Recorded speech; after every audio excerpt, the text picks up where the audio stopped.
Vera, at the close of business yesterday, it was the last day of August and it was the last day of your contract with the FAI. Was it a coincidence that that was the moment that you released your statement?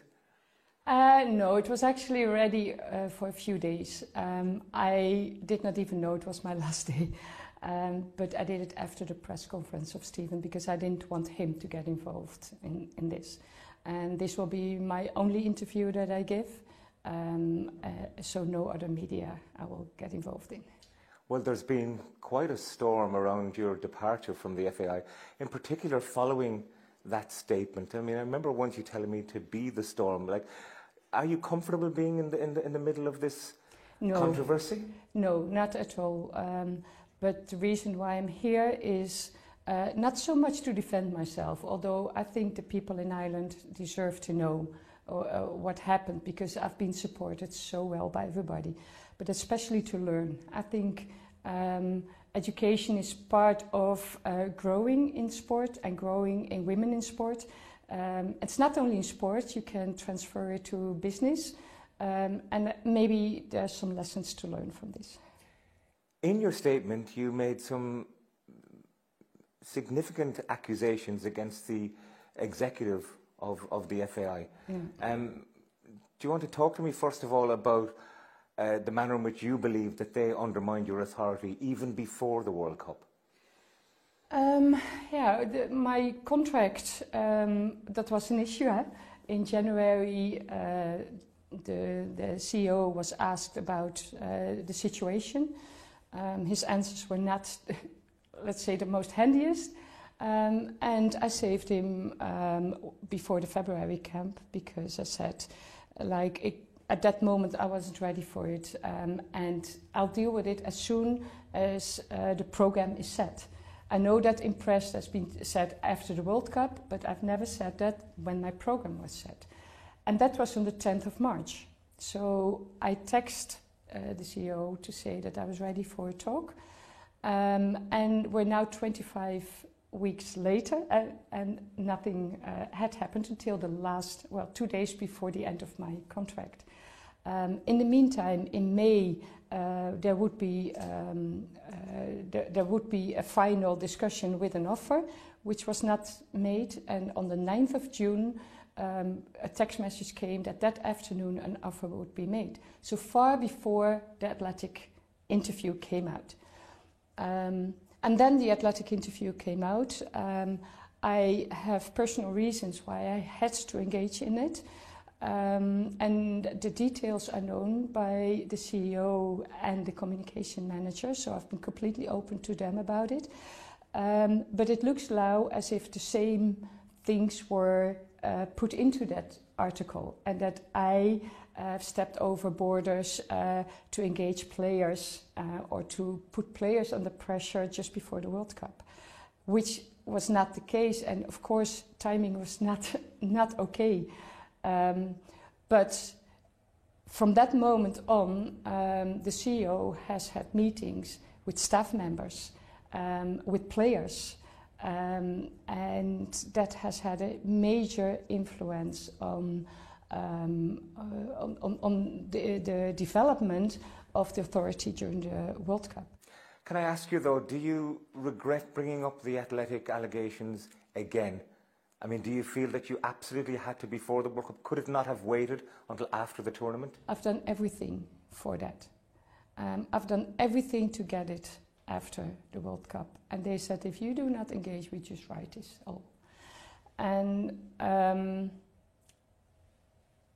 I had no choice. Although I have a choice, of course I have a choice. But I had no choice. And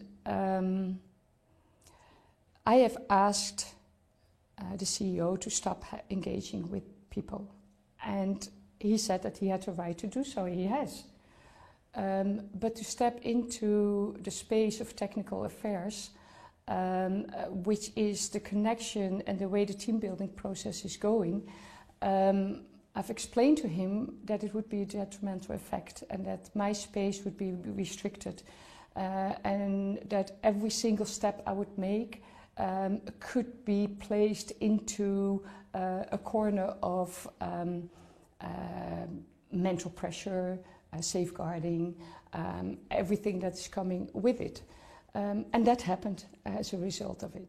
Don't you feel, though, Vera, that the FAI had a duty of care towards its players because the allegations surrounding you, which of course I know you deny, had resurfaced again? They had a requirement to ensure that the players were in a safe environment. Yes, and the FAI must do something. But in the article were the same things that were written in December at the end.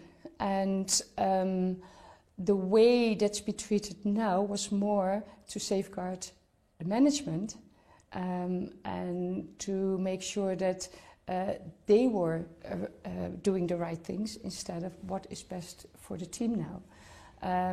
When we qualified for the World Cup, we all know what a huge, let's say, disruption was there. I stood up for the players and for the FAI. I have engaged over 5 hours with press, one by one, to protect everybody. And I'm not saying... You're referring to the dressing room post the Glasgow Hampden Park victory. And I'm not saying that this should be done now, but if it would have been treated in a way that together we will stand this, it would have had a different outcome, because what happened now is that the ones that have been spoken with change their behavior. And the starting points, the sportive starting points of a sports organization is about creating atmospheres to have result in which health and safety, a safe environment for players. I call that like a pleonasm. It's a fundamental. It's part of that. But everybody knows me over 4 years, and everybody stood up for me because they knew me in December. But now we have made a program, we've made agreements, and one of the agreements, for example, was that we would have a bubble so that I could have my moments to address things. And that bubble would be breakfast, lunch, dinner, and the team meetings. Not 1 second it has been guarded. Management came in and out at any moment that they wanted. So you didn't want for FAI executives to be part of that bubble? No, because those are the moments that you can do the little things like, hey guys, this is what we create with commercial. We all are in green now. Or we cannot wear other brands. But if there's strangers in, if you say that, that's like as if you call off a child. You cannot do that with strangers in there because the atmosphere would be completely different. So I had to find all different ways to get these little things about the normal team rules like gear, timing, recovery, things like that, just remarks to get that to the players. And then one of the things was that people had to safeguarding the players. So I was checked constantly. There was even a FIFA safeguarding officer at the first training that entered the pitch in between between the white lines around the pitch, on the pitch. And I was told that every team would have a safeguarding officer and that the safeguarding officer is free to come and go whenever she wanted. So I engaged with her. After the training, I said, you are welcome to come here at all times, but don't come on the pitch, because the pitch is the players and the staff and nobody else. So she apologized because I said, I'm sure that FIFA said to be to restrict yourself from being present. So she apologized, but I never saw her again. And was that common, that there were safeguarding officers assigned to all the teams at the World Cup? Well, I was told so, but after the World Cup, I've engaged with all the coaches that I know, and I know quite some. And every single coach had safeguarding officer. Well, I don't even know about the existence of it. One even thought that I mentioned the safety officer. No, safeguarding. I don't know anything about it. And nobody entered my pitch. And how did you feel being under such outside scrutiny, having been with this side for 4 years and having delivered them to their first ever World Cup finals? Yeah, it was so hard because I couldn't engage with them anymore. I was guarded constant. Everybody, I was walking on eggshells. So there was hardly any moments anymore that I could engage, because the doctor, she couldn't help it. It was put on her plate as an emphasis. The outcome was, for example, match day +1. It is very important that the whole team is on the pitch, because then you make the first analysis, the emotions of the game, and then after the free day you come back to it.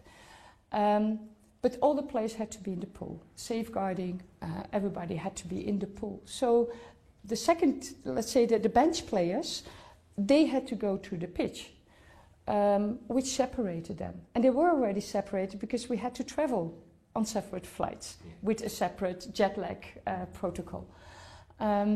Now we came back from Perth after the Canada game, and we had to fly through the night. We arrived early in the morning, so everybody slept only 3 hours. I sent them to their beds for 6 hours, and then we were going to train. And of course, the lineup in the pool. But now the players were tired, so the doctor told me that they couldn't train, that she strongly advised to not train with the players.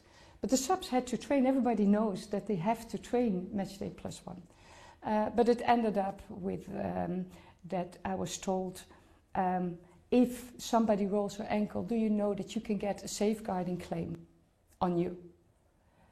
And I thought, right, this is it. I'm the expert in the load of the players, and I've now been told to not load the players, which meant match day -1, you don't do much. Match day, they did some runs. Match day +1, no training. Match day +2 is always a free day. So at the end of match day +3, they would train 5 days of hardly or no training. Everybody knows that that cannot be during a World Cup. And I'm so proud that what we did in the gym, we actually drove with the bus a circle so that the fans would be away, so that nobody saw, because the players were sitting on the bus at that moment already. And together with Kim, the physio, and myself, we set up a program that at least the tonus on their legs were built up and that the stability was built up so that they wouldn't get injured. But everybody knows that it's the coach, the head coach, who is the performance manager. And I am educated over 35 years and have the experience to know that at that moment the players who did not play had to train. But you can imagine that if all the tools are taken away from you, that everybody can do whatever they want to, you have no tools anymore. So your authority was undermined. How did that manifest itself in terms of the players and their attitude towards you or their actions towards you? Well, everybody knows that the bond between me and the players was so good. And there was space for friction, and there was space for discussion, and there was space for joy, and there was space for laughter. But now I just felt the players drifting away in their looks to me, and in the way that they were dealing with it. And I found out that behind my back, all things were happening. And now I found out that behind my back, even my staff was talking bad about the players. My assistant was talking bad about me to players.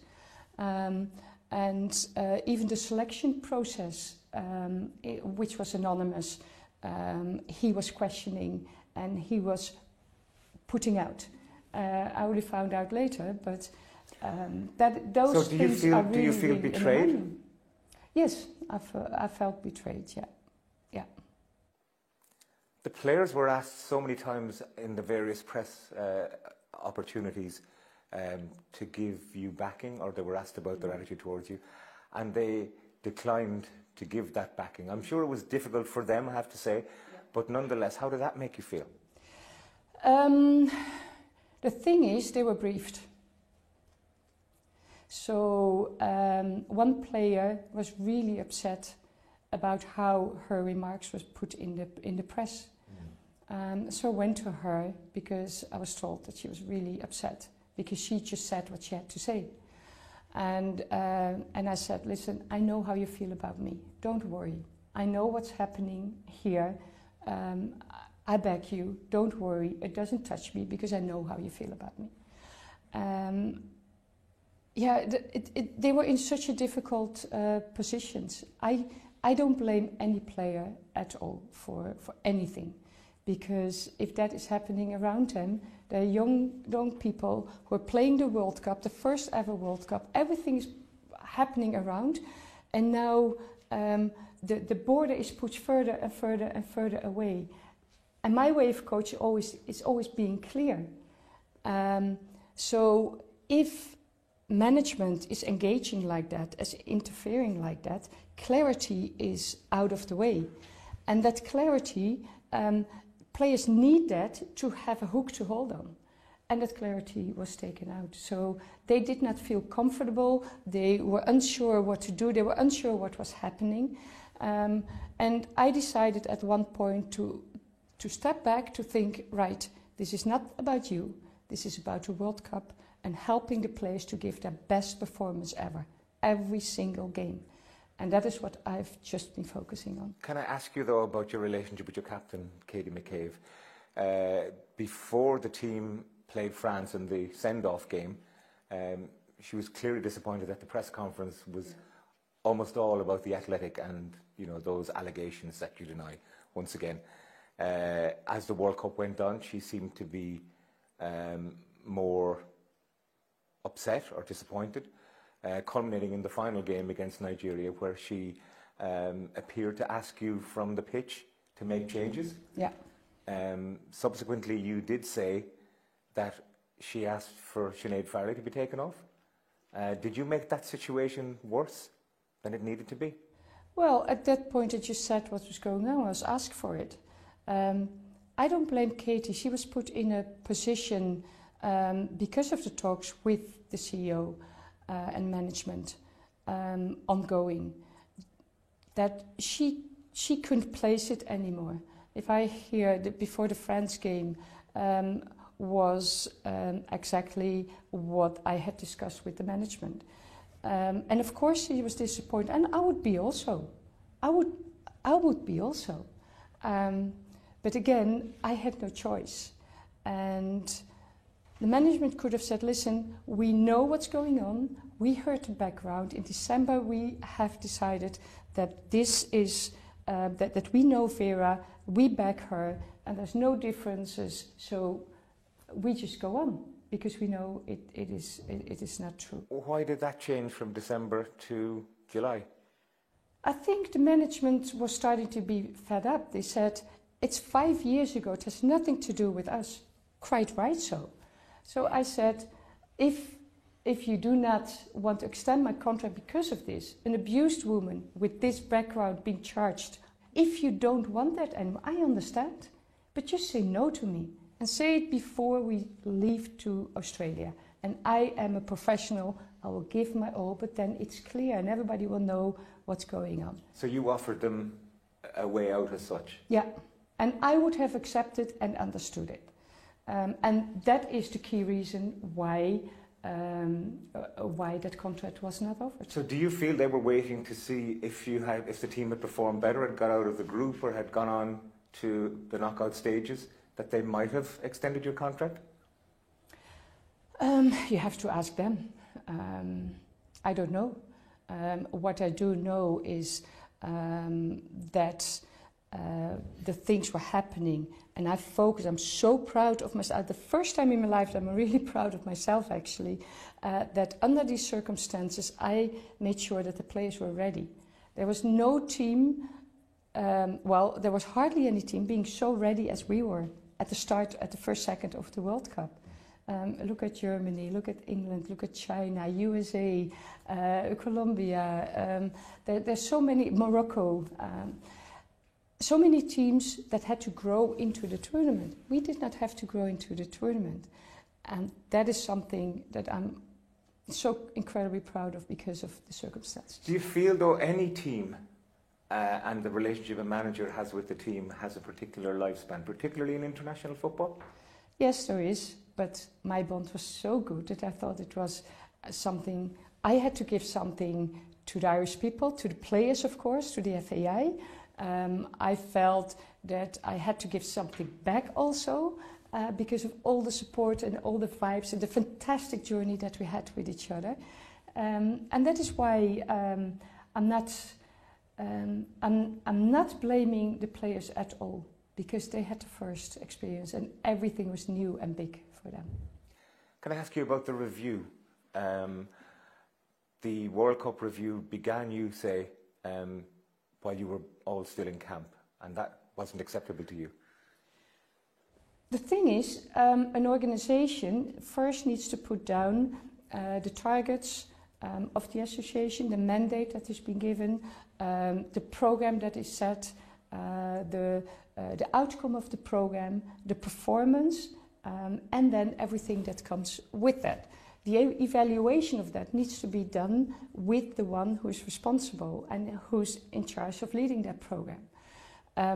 If you then have something to ask, you need somebody independent to make a review with staff members. It's the first time that I hear that the whole squad is asked to come in.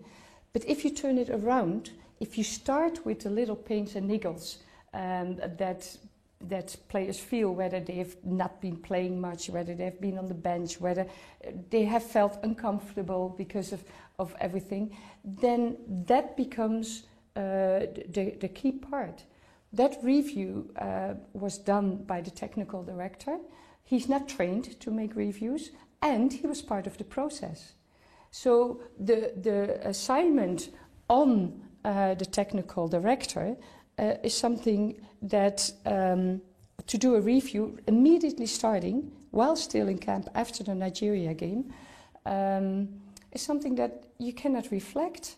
The evaluation has not been done, and he started with my assistant.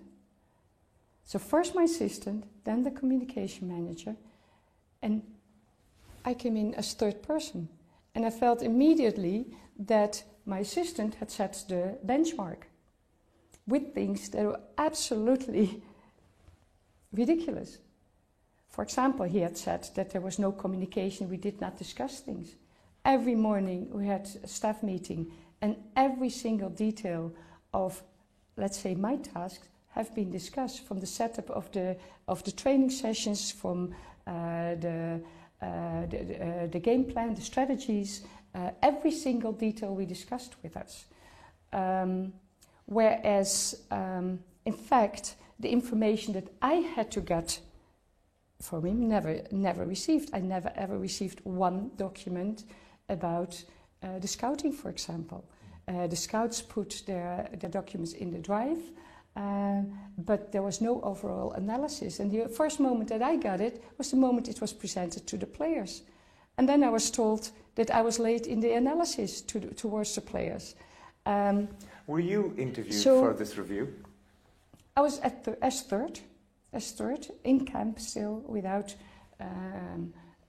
distance, without evaluation first of the aims and targets, and so. And then the CEO and the technical director went to see you in the Netherlands. Yeah, I brought a businesswoman, a friend, with me who was also in Australia, so she had seen everything happening as second ear.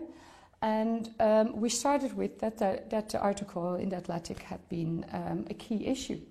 And I said, let's make clear that has started everything. The huge bond that I have with my players has from that moment been separated. Fair enough. And I repeated that. I said to the management that if you don't want those issues anymore, then just don't extend my contract. But don't try to find sticks now to be able to not extend the contract, whereas there is the issue. And we spoke, and all those issues were coming on my plate, technical issues. I'm responsible, and there was no evaluation. I found out that it was said that I was rigid in my philosophy and old-fashioned, whereas this program is the most progressive and advanced program that you can do. And I don't know any coach who's dealing with it like that. But I was actually told to put weightlifting and box-to-box running in because the players wanted that. Whereas I know that will harm the players if you put that next to the program that we do. But so have you ever been called rigid before? Is there something about your personality you feel that might be controlling? Well, I have studied for 35 years and experienced for 35 years, and I have been building this program for 35 years. It's not that it's always been the same and I don't want different. It's so different now than it was in South Africa and before that. It's been developing and developing, and I've introduced all new things into that program to make it better and better and better. And therefore the effect has been so good. I mean, the way that we performed, sharp, ready, connected, teamwork, that is something that you cannot deny. But if you are told to put things in that brings you 20 years back in your development, and you know the health and safety of players is then put on the table, and actually I don't care if they get injured, but you have to do that, then I wonder. It was even so that the technical director said that he wanted to have a line, and that I was then the only one doing something different, that the FAI wanted to have one. He doesn't know that this is the line of the FAI. This is the coaching philosophy of the FAI. Even in the new job description of the new under-17 assistant manager that went out last week or 2 weeks ago, it was even written. The acting philosophy, the theory of starting on what the coach sees and acting on that, game-related interference, that is the philosophy of the FAI. So I'm not stepping away of it. I actually took up this job because I could finally work in that philosophy. Or in that vision, that's a better word. So were you disappointed when the FAI executives visited you in the Netherlands at the end of that meeting? Yes, because I said at the end, well, can we conclude? I had to teach what I was doing instead of having that during an evaluation. And at the end I said, well, can we conclude, because it was already said 2 times, can we conclude that this article has brought an attention into that squad that we did not overcome. And first, management said yes, and then they thought, no. They said, because of false accusations. And then it was said, false? Do we actually have a Garda vetting of you, Vera? I fell off my chair, because I don't know why he said it. If you get how do you say that, a report about one of your employees in December 2022, the first thing you do is check if you have a Garda vetting. That is your job, isn't it? You were the head coach of the Republic of Ireland women's team. Were you ever Garda vetted? Of course I was. Of course I was. And I'm the first one to demand that every single person working with young people or with older people, doesn't matter, have that. Because that's the only way, that's the only tool that you can have to protect your players. So you've made very strong accusations against FAI executive members now. Do you expect there will be consequences for them? No, what I want is that people learn from this, because nobody would ever start with the assistant to start off a review with the assistant of Pep Guardiola or of Stephen Kenny or of Dick Advocaat or of Ten Hag. Nobody would. But with a woman you can. And the reason why I sit here is to explain what happened, because I'm sure that management did not intend to do this.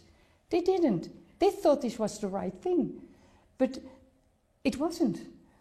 this is not the way that you safeguard your policy. What about the safeguarding of the coach? Is there anyone who takes care of that? Is there anyone who takes care of excluding your coach from those talks? If I get, after the Canada game and the Nigeria game would not have any outcome anymore. I'm asked, what are you doing regarding the subs? Are you going to let the subs play? That is interference in technical affairs. Who asked you that? The management. And that would never ever been asked to Pep Guardiola, or Dick Advocaat, or Louis van Gaal, or Stephen Kenny. And then I was told what I had to say about the contract. I'm an independent woman and I have never harmed the FAI. I think I've only safeguarded the FAI, if anything. And I would never expose people. So why am I told what to say, which was not true? So as you know, my answer was, I have been clear, because that was the truth. And I was disappointed. And that was an outcome of talking with everybody behind my back. That would never happen. That would never happen with a male coach. So the news that your contract wouldn't be renewed came late on Tuesday night.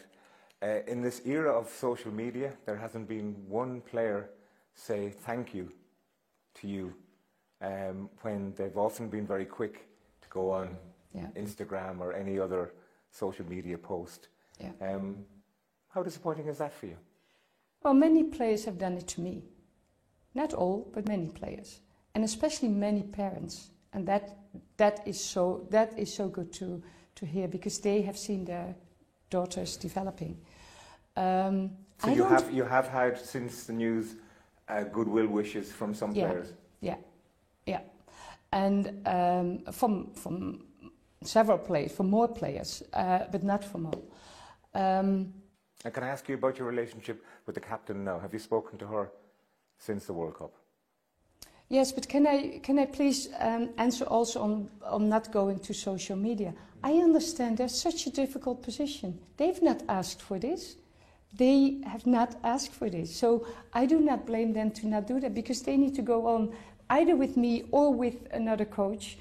How can people expect that from them? With all the tensions and all the issues that were there. I don't blame them at all. I understand that, and I hope that everybody understands it too, because they don't deserve this. And your relationship with Katie? Katie, after a week, we've spoken for over an hour with each other, and we are absolutely fine with each other. And also she admitted that the tensions were so high and that it was the first time. And I admitted that for me it was very difficult in that situation. So I hope, I've seen a lot on Twitter regarding Katie. I hope that stops now, because it's a young woman who made a mistake. I've made mistakes. Everybody makes mistakes. And she should not be held accountable for that, because in any team there's explosive players, and how many times do you not see male players shouting at the male coach? I even remember Ferguson throwing a boot to somebody. To Beckham, actually. Yeah, I didn't want to name him. But Katie is absolutely fine, and I love Katie. And without spark, no fire. And without fire, no performance. And Katie gives us so much. I am okay with players reacting to me. That doesn't mean that I need to go with them, because I'm the coach, I have another responsibility. I have the overview and the knowledge and experience. But if players react, for me that is not an issue. It's an issue for others. And that is probably why I just said what she said, because for me it's no issue. We talk about it after. She acknowledged that you shouldn't do that, and that the world is watching. But no hard feelings to her at all. Can I ask you now about the future for you in a football sense? Would you like to continue coaching? I go back. I know that the issues stick with me, because whatever article's written, it will always come back, whether I like it or not. But I feel so, how do you say it, rewarded that I've had 2 offers in the process that I stopped because I was waiting for the contract. The FAI did not have social behavior to at least take a month notice to tell me, because that is normal in social, normal HR activity, isn't it? To give your employer the time to find something. Now all the places are occupied, and I've said no to 2 offers. One was better than the other, but I've said no because I was with Ireland, and I hope to keep going. But after it was known, within a day, I've been called by AFC.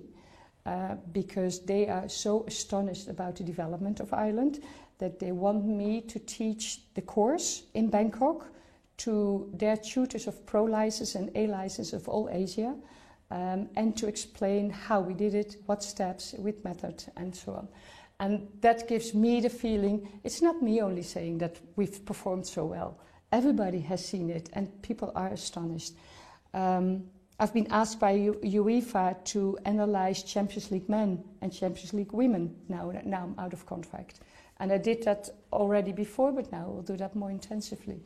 And that makes me feel that, people do recognize my experience and my knowledge. So when you look back at your time with Ireland, obviously qualifying for the World Cup and being at the World Cup was probably the highlight, but there were other moments along the way as well. What will you look back fondly on? I think to see that team growing every single game. Every single game was better, apart from the away Greece game. But other than that, every single game we played better. Not always the result, like the Ukraine game away, but we played so much better than the game before. And football is football, it doesn't always reward you. But the strong will from everybody to go to the World Cup and achieve the impossible, that whole journey is what sticks with me. And I've made for myself the decision that I will make a huge photo album with all those memories, because that is what I want to take with me, not that last month in the way that it happened. But for now it is important that people take the lessons out of it and probably think for themselves, maybe she's right. Maybe we should have done this in a different way. And indeed, we would not have done it if I would have been a male coach with the experience that I have and the knowledge that I have. So that is that. I hope that is what stays. Vera Pauw, thank you so much for talking to us. Thank you.